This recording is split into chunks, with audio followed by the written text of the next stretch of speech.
bireba hano dufata akavideo.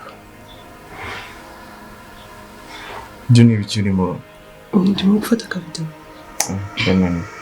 Si ibintu bisanzwe? Ibintu nk'ibyo koko. Ntabwo nakora kabiri bizi, ntabwo nakora kabiri nk'ibiri sibyo gukunda. Thank you. Ndakunda David. Bras. Wasobanura ibintu byanditse ku rupapuro hasize hano ko abantu bose byabacanze. Ni ibiki biri muri uru rupapuro? Uko ubundi rwavuye?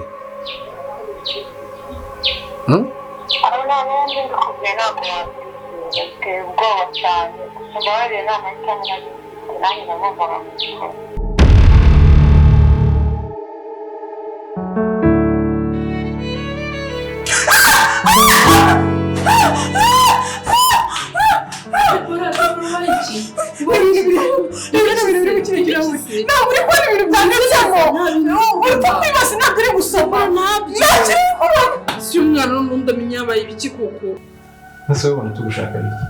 Kanye nicyo nibaza. Ariko reka mubwire ikintu. Ntihagira ikintu kiba hano. Umenye ko ibintu uzabyiringira byose. Bikunda. Tunarakubwiye ati nta kintu nzi kuva ku munsi wa mbere nakubwiye ko nta kintu nzi. Ndaguhamagaye. Ejya hano mutume.